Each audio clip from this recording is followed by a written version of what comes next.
Tuhan bersamamu. Inilah Injil suci menurut Santo Yohanes. Sekali peristiwa, Yesus bersama murid-muridnya pergi ke tanah Yudea. Dan ia diam di sana bersama-sama mereka dan membaptis. Akan tetapi Yohanes pun membaptis di Ainon dekat Salim. Sebab di situ banyak air. Dan orang-orang datang ke situ untuk dibaptis. Sebab pada waktu itu, Yohanes belum dimasukkan ke dalam penjara. Maka timbullah perselisihan di antara murid-murid Yohanes dengan seorang Yahudi tentang penyucian. Lalu mereka datang kepada Yohanes dan berkata, "Rabi, orang yang bersama dengan engkau di seberang sungai Yordan, dan yang tentang dia engkau telah memberi kesaksian, ia membaptis juga, dan semua orang pergi kepadanya." Jawab Yohanes, "Tidak ada seorang pun yang dapat mengambil sesuatu bagi dirinya, kalau tidak dikaruniakan kepadanya dari surga. Kamu sendiri dapat memberikan kesaksian bahwa aku telah berkata, aku bukan Mesias, tetapi aku diutus untuk mendahuluinya. Yang empunya mempelai perempuan ialah mempelai laki-laki, tetapi sahabat mempelai yang berdiri dekat dia mendengarkannya. Sangat bersukacita mendengar suara mempelai laki-laki itu. Itulah sukacita yang sekarang sukacita itu menjadi penuh.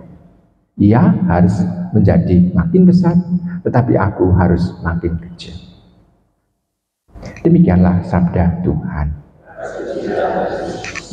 Ibu, bapak, saudari, saudara terkasih dalam Tuhan, bacaan Injil untuk menutup masa Natal diambil dari Injil Yohanes hari ini untuk mengungkapkan bahwa biarkanlah Mesias itu makin besar dan saya makin kecil. Itu kata Yohanes Pembaptis. Dan situ mau diungkapkan gimana? Dalam kehidupan kita sehari-hari, kita itu sekarang ini itu sedang terlanda suatu generasi, bukan generasi tapi masa untuk senantiasa mau menampilkan diri. Kalau dulu orang menuliskan buku harian itu untuk ditulis dan dibaca sendiri, tidak boleh orang lain melihat. Tapi kalau sekarang lain, apa yang dikerjakan sekarang mulai dipublikasikan. Tetapi yang untuk diri sendiri seolah-olah tidak ada lagi. Semua serba dipublikasikan.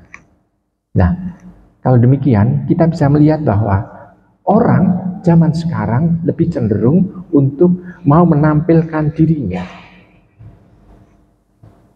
Ini loh aku. Nah, dalam bacaan Injil di sana kebalikannya. Yohanes justru mau mengatakan bahwa biarlah dia yang besar, saya yang kecil. Untuk apa? Sikap ini itu penting untuk kita. Biarkanlah Tuhan yang kita terima, Tuhan yang sudah menyatu dengan diri kita, menjadi semakin besar di dalam diri kita. Ego kita harus kita tekankan. Dan kita tahu bahwa biarkanlah Dia yang makin besar itu menuntun kita menuju kepada kebaikan. Itu yang menjadi harapan dari bacaan Injil ini. Sehingga dengan mematikan ego, di situ tampak bahwa ada satu harapan bahwa cita-cita Kristiani adalah kita mau mengosongkan diri. Ini kan aspek mengosongkan dirinya di situ. Biarkanlah diri kita kosong, pikiran kita, hati kita kosong, supaya dipenuhi oleh Allah. Dan kalau itu dipenuhi oleh Allah, maka sikap-sikap yang keluar dari diri kita, baik itu kata-kata maupun tindakan, pasti hal-hal yang baik, hal-hal yang suci, hal-hal yang luhur, hal-hal yang sesuai dengan kehendak Allah. Ini kalau kita itu membiarkan ego kita semata.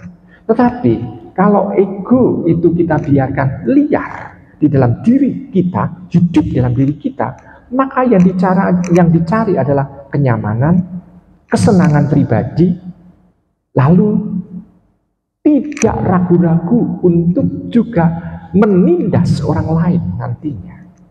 aspek kemanusiaan itu tidak ada lagi. Yang ada adalah kebiadaban. Nah, maka bacaan Injil hari ini mengajak kepada kita untuk menutup masa Natal ini, untuk mengajak kepada kita, mari kita tahu Allah yang besar telah menjadi bayi yang kecil dan lemah di tengah manusia.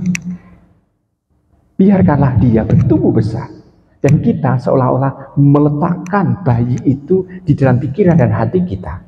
Kita biarkan bayi Yesus itu bertumbuh dan besar di dalam diri kita.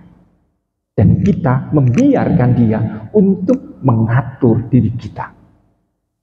Biarkanlah Tuhan sendiri yang mengatur diri kita, sehingga kita akhirnya mampu untuk menjadi pribadi dari Tuhan Yesus. Sehingga kita layak untuk disebut sebagai anak-anak Allah.